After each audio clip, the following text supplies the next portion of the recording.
মুগের ডাল চিংড়ি মাছ দিয়ে। আমি তেল দিয়ে দিয়েছি কড়াইতে, তেলে শুকনো লঙ্কা, সাদা জিরে আর তেজপাতা ফোড়ন দিয়ে দিয়েছি। ফোড়ন দিয়ে এবার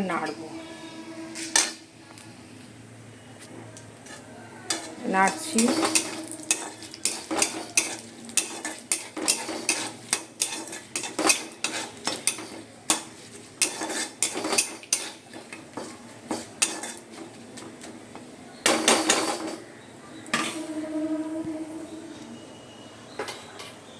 দেব আদা রসুনের পেস্ট,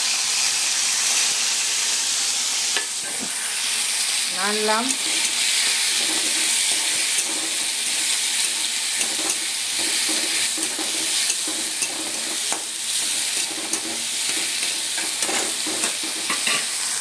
দেওয়ার পর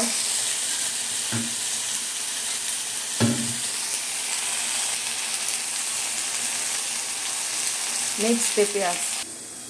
এই চিংড়ি মাছ দিয়ে ডাল, আমি ডালটা দিয়ে দেওয়ার পরে মশলা দিয়েছি, হলুদ, জিরের গুঁড়ো, লঙ্কার গুঁড়ো, নুন দিয়েছি। তারপরে চিংড়ি মাছগুলো আমি দিয়ে দিয়েছি, এই যে চিংড়ি মাছ। তারপরে একটু চিনি দিয়েছি সামান্য, আর নামানোর আগে একটু গরম মশলা দিয়ে দিয়েছি।